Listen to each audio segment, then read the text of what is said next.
একদিন ছোট্ট একটা ছেলে রাহুল তার গ্রামের কাছের জঙ্গলে হাঁটতে গিয়ে একটা ছোট বাঁদরকে দেখতে পেল। বাঁদরটা ছিল ভীষণই দুর্বল আর কাঁদছিল। রাহুল ধীরে ধীরে কাছে গিয়ে বলল, তুমি কাঁদছ কেন? বাঁদরটা মুখে কিছু বলতে না পারলেও তার চোখ বলল সব কথা। সে একা, খাবার নেই আর খুব ক্লান্ত। রাহুল নিজের টিফিন থেকে একটা কলা বার করে দিল।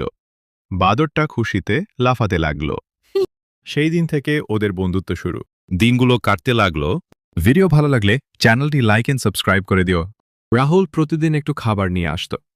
বাঁদরটা, যার নাম রাখা হলো বুবু, তাকে খেলতো, লাফাত আর মাঝে মাঝে রাহুলের কাঁধে চড়ে বসত। একদিন রাহুল তার মোবাইলে ভিডিও করতে লাগলো। বুবু নাচছে, মুখ বানাচ্ছে, কলা খেতে খেতে ক্যামেরায় তাকিয়ে মুখ ঘোরাচ্ছে। ভিডিওটা ইউটিউবে দিল রাহুল। রাহুল অ্যান্ড বুবু চ্যানেল ভাইরাল। মানুষ বলছে এরা তো একে অপরের সত্যিকারের বন্ধু।